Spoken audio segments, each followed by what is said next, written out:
This marathon election will reach its final phase on the 1st of June. But the prediction wars have already begun between Prashant Kishor and Yogendra Yadav. Everybody wants to know who will win, the BJP or the Congress, but also who will win between Prashant Kishor and Yogendra Yadav. So in this video, I'm going to give you a breakdown of both of these men, their political histories, where their loyalties could possibly lie at this point, and also what they have predicted. So at the end of it, we can figure out who is going to win. Well, to begin with, what have they said? Yogendra Yadav has said that the BJP will fall short of its 272 requirement to form a government on its own in a majority in this term. Remember, 272 is the halfway mark. On the other hand, Prashant Kishor has said that BJP will hold on to its 303 comfortable win from last time and perhaps do even better than that. The one thing that both of these men do agree on is ab ki baar 400 par doesn't seem possible here. They're saying that obviously this is a slogan. It's not something that's actually going to materialize. But both of these men have been criticized greatly for their predictions.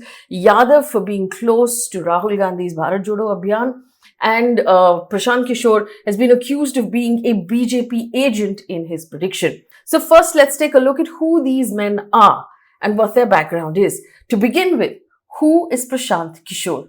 Now, Prashant Kishor is apparently a small town boy who grew up in Bihar and Uttar Pradesh, but he did really well for himself because at the age of 33, he was working for the United Nations and he was working in an African country called Chad.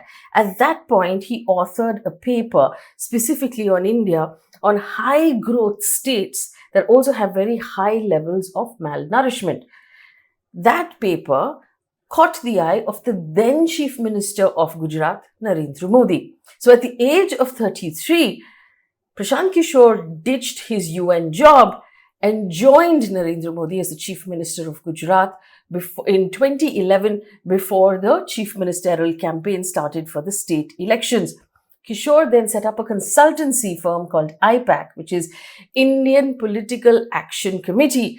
And IPAC worked with Narendra Modi until the 2014 elections were over, after which they parted ways and apparently had a falling out. Now, one of the theories for that falling out from an IPAC insider who has been quoted in the press says that basically he had proposed a lateral entry into politics, that a group of professionals be formed that works directly with the Prime Minister's office. Initially, the new Prime Minister 10 years ago was on board, and then it didn't really materialize, and that's one of the possible theories for why there was a falling out. In the meantime, PK became the best known campaign strategist or political consultant in the country. It's a term that he doesn't like as a description for himself. But during his term with IPAC, these are the various people he worked with. Now, there was a big stint with Nitish Kumar to win his third term as Chief Minister of Bihar in 2015. Now, this was before Nitish Kumar and Narendra Modi became part of an alliance. Nitish was considered back then Modi's harshest critic. In fact, in 2018, Prashant Kishor even joined Nitish's party, the JDU, and he was elevated to the vice president's post, but then they had a falling out and he left that party, or he was asked to leave. There's a debate there. But since 2015, he has worked with a range of political parties. He worked with Amrinder Singh and Congress's Punjab campaign in 2017. He worked with Jagan Mohan Reddy at the YSRCP's campaign in Andhra Pradesh in 2019. These were all successful campaigns. They won. Kejriwal in Delhi's 2020 campaign, again successful. They won as well. In 2017, though, Prashant Kishor managed the Congress's election campaign in Uttar Pradesh, and the party lost really badly. Again, this is PK's singular large election failure. One of his IPAC colleagues has been quoted again in the press basically saying that he had put together a 14-point action plan or a 14-point formula, and the Congress didn't really follow that formula. He had also asked that Priyanka Gandhi be projected as a face, which they didn't do either, and that is why that election didn't go their way, because apparently, based on insiders in Delhi who track elections closely, when Prashant Kishor signs up to manage a campaign, he takes it from the head. He basically runs the entire campaign. He sometimes moves into the home of the person, the leader of that party, and runs it from that heart. So he takes charge of the workers, he takes charge of the campaign, he takes charge of the messaging. And if he's not able to take that charge, then that's something he has difficulty working with. This is according to, for example, Javed Ansari, who was speaking on my show last week, who said that he's a senior journalist. After that Uttar Pradesh defeat, though, Prashant Kishor continued with his victories. DMK in 2021, and in the same year, the Trinamool Congress in West Bengal in 2021. After that, he has apparently quit the space. Now, PK and his team have also been credited for coming up with very catchy slogans. Slogans that I'm sure you're familiar with. Chai pe charcha, for example, is his. Lage Raho Kejriwal is his. Nitish ki Saath Nischay is also his, apart from many, many others. Currently, though, he says he's not involved with IPAC anymore and has called quits to his political sort of strategy or campaign strategy days. He wants to apparently create a new space for politics in his home state of Bihar, and he's taken up politics since 2022. The Jan Suraj movement is his political party. In a recent interview he did with Srinivasan Jain, he had said, for the last 2.5 years, I've been roaming around, walking in the villages of Bihar, searching for my quest to do something in Bihar that would fundamentally change the politics there. I am one of the founders of the Jan Suraj in Bihar. He's gone as far as to say that his party in Bihar will win the next state elections in 2025. Now, there are conflicting reports on whether or not he's actually fully quit political consultancy. There's one report in the print, for example, that says that IPAC still goes to him for advice, even though he's parted ways with them about 2.5 years ago. One IPAC official has been quoted by print saying, we visit Patna, we meet PK whenever we're stuck in a situation. To curate the West Bengal Lok Sabha campaign, we met PK a couple of times and he guided us. At the same time, the official also said that they don't agree with his reading that BJP will secure highest number of seats in West Bengal because they're actually consulting with Mamata Banerjee at this point. And when PK is asked if he dabbles in consultancy, he said, and I'm quoting, I haven't gone to the Himalayas. I've been associated with IPAC for 10 years. I don't have anything to do with it anymore. Have you seen me back in the office in the last 2 years? But there is basically a chatter of his return to political consultancy when he met with Chandrababu Naidu, the TDP chief, in December last year, that maybe he's consulting with them. An attempt to clarify that in Andhra Pradesh, Kishore said he's only advised the TDP leaders as a friend. And just to satisfy some of you, should I go and bury myself 10 feet under so that I'm no longer meeting anybody anymore? Because everybody keeps asking him that question. So that is the history of Prashant Kishor. Let's look at the man at the other end of the ring, and that's Yogendra Yadav. Now, Yogendra Yadav currently heads the Swaraj Abhiyan political party. He was a psephologist for 30 years. Now, a psephologist is someone who studies elections very closely, who studies the numbers of elections and the arithmetic of elections very closely. And Yadav has done that for nearly 3 decades. He started in 1996 as a political analyst and a commentator, and he's been on over 200 television programs focusing on elections and pre-election assessments on Doordarshan, on NDTV, and then CNN-IBN for nearly 30 years, although he does say he's not a psephologist anymore. He's no longer doing it. So back in the day when election coverage really began on Doordarshan, Prannoy Roy was a psephologist also back then before he turned journalist. So Prannoy Roy, Yogendra Yadav, and a couple of other people were the main voices at that time to actually analyze elections. So Yadav's been doing it for a while. But he's had an interesting political journey also that we should note. He joined politics in 2011 with the Aam Aadmi Party. He was part of India Against Corruption, which was an organization that was formed during the Anna Hazare protests. Although he criticized those protests, he was part of that organization that eventually became the Aam Aadmi Party. He contested the 2014 Lok Sabha elections on the Aam Aadmi Party ticket, and there were after that some cracks that began to appear between his relationship and Arvind Kejriwal's relationship. In 2015, after the Aam Aadmi Party swept the Delhi elections, Kejriwal removed Yogendra Yadav and activist lawyer Prashant Kishor from the Aam Aadmi Party for alleged anti-party activities, and there's no real clarity as to why the two of them were asked to leave. Yadav has rejected accusations and went on to launch the Swaraj Abhiyan in 2016, which he made into a political party, but it hasn't won any elections. In 2019, though, he made headlines again when the Narendra Modi-led BJP campaign won its second term with such a massive victory. He actually created a stir. Yadav said the Congress must die. He said, and I'm quoting, this is his tweet, he said, if it cannot stop the BJP in this election to save the idea of India, this party has no positive role in India's history. It today represents the single biggest obstacle in the creation of an alternative. End quote. He basically said that the Congress is just standing in the way of India being able to create an alternative for Modi, and it should just die. That's the only way we can move forward. Almost 2 years later, he joined the Bharat Jodo Yatra in 2022 that was launched by Rahul Gandhi, and he till date supports the India bloc. Again, while he was being criticized for joining the Bharat Jodo Yatra, he said it's a movement not just of the Congress, but it belongs to the entire country. Before joining the Yatra, though, he was actively involved in the Samyukta Kisan Morcha, which is basically a joining of all of the farmer associations which ran the very long farmer protest against the farm laws in November 2021. So this is Yadav's history. All right, so you know now what their histories are and where their political loyalties might possibly lie and who they have worked with. Let's take a look at what these two men have said. Now, I told you in the beginning, Yogendra Yadav believes that the BJP will lose 50-odd seats from its previous tally of 303, and Prashant Kishor has said that the BJP will in fact add to its tally of 303. Yogendra Yadav says that his team has been traveling extensively across the country and meeting people and interviewing people and speaking to people. Prashant Kishor has said any forecast that is actually based on meeting people anecdotally is not something to base your judgment on. He has based his judgment on the fact that he says there is no real anger against the Modi government on the ground, and that is why he believes the Modi government is going to come back. In fact, in one interview, he actually said, I've been sitting in my AC office, I haven't really gone out at all. Abhig Deb of Scroll, analyzing both of their comments, actually says that neither men have cited any granular data to support their claims.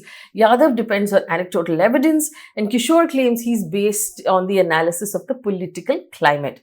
Now, Yadav has said that his team has visited UP, Rajasthan, Haryana, Punjab, Chhattisgarh, Karnataka and Bihar. So he's given like a state-wise breakup. Let me take you through this breakup.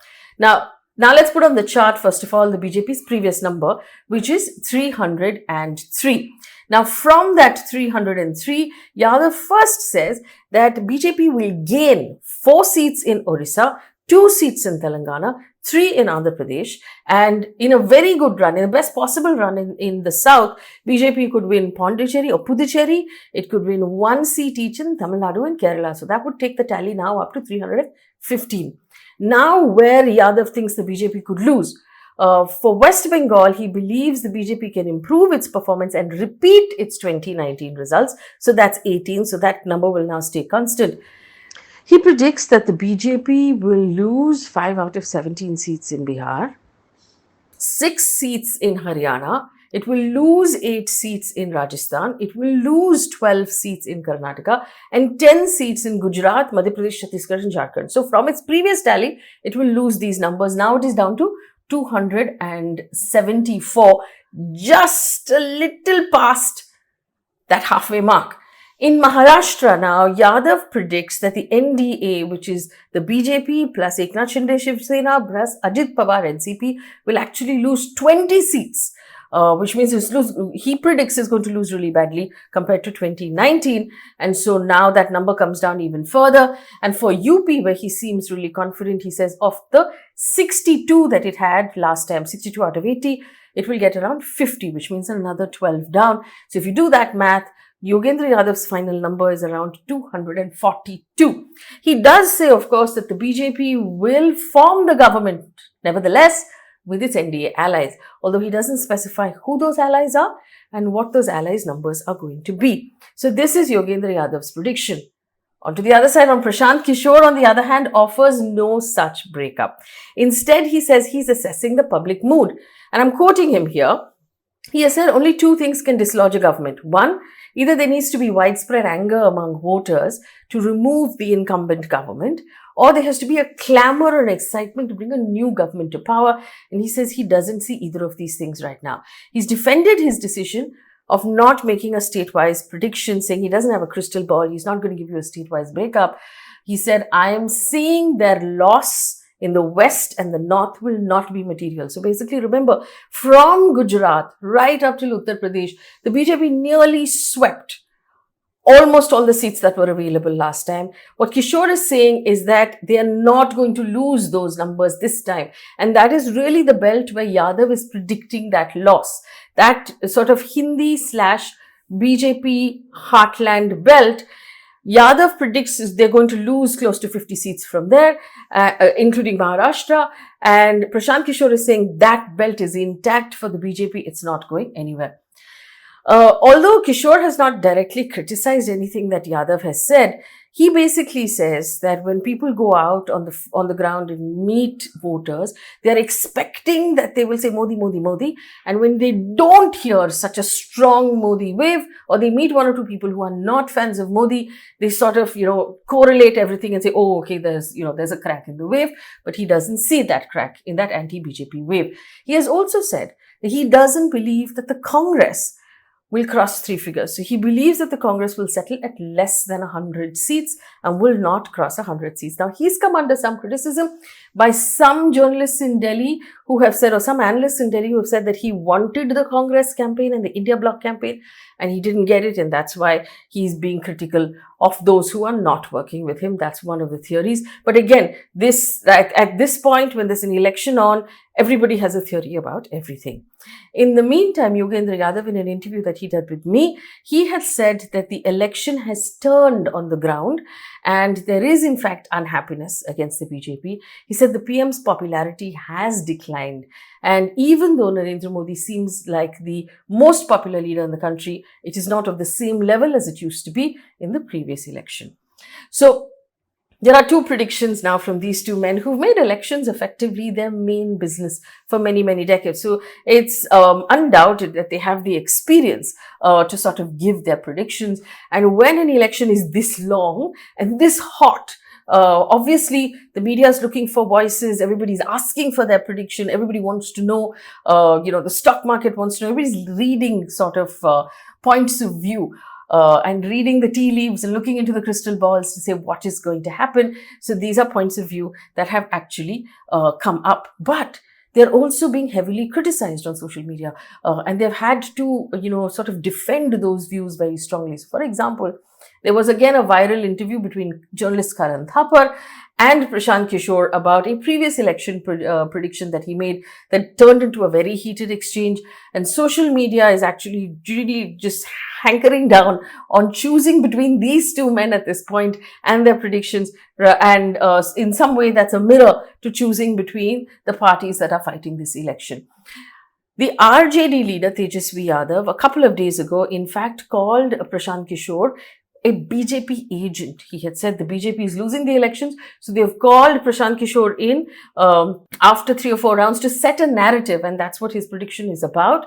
He said, and I'm quoting Tejasvi Yadav, don't know where he gets his money from. He keeps working with different people every year. He takes your data and gives another. He isn't just a BJP agent. He's a BJP mind who follows their ideology. The BJP is funding him as part of their strategy, end quote. But I must also point out here that when Tejasvi Yadav was making this statement, there was a fake appointment letter that went viral on social media that said Prashant Kishor has been appointed spokesperson of the BJP. This was fake news. And at that point, there was Tejasvi Yadav making this statement that could arguably be based on fake news from the opposition. And that came under a lot of criticism as well. So where are we right now with these predictions? So what I've done right through this video is armed you with the information of who these two men are and what their histories are politically at this point and what they're predicting. Effectively, though, what they're predicting is a 50-seat difference between the BJP winning and the BJP falling short of majority. They're both saying that BJP will form the government. They're both saying that BJP will not hit 400. So it's just a question of, is it going to be a BJP government or is it going to be an NDA government? Now remember, the Election Commission does not allow any exit polls until the last polling is done, because if the exit polls of the first few polls come out, then it will affect or it will influence the voting of the last phase. So the last phase votes on the 1st of June. So 2nd June onwards, you can start to expect actual polls. Now, what are exit polls? Exit polls are when pollsters wait outside of the booth, and when people have voted and they're coming out, they sort of ask them, who did you vote for and why did you vote that way? And then they sort of collate and extrapolate that data and put out that data. So you will get almost every news outlet will have its own sort of poll that they will put out, and you will see those numbers then. In the meantime, between now and then, it's anybody's game. There are people placing bets. There's the stock market trying to figure it out. Everybody's trying to figure out who could possibly win. And there's no empirical data backing any of this. People are just giving us their opinion. And you can now choose, based on what you know about both of these individuals, which of these opinions you actually want to take on board. In the meantime, the final option is to wait until the 4th of June, where we will find out which way this massive election is actually going to settle. Leave me a comment and let me know which of these two men do you agree with and which prediction do you think is actually going to come true.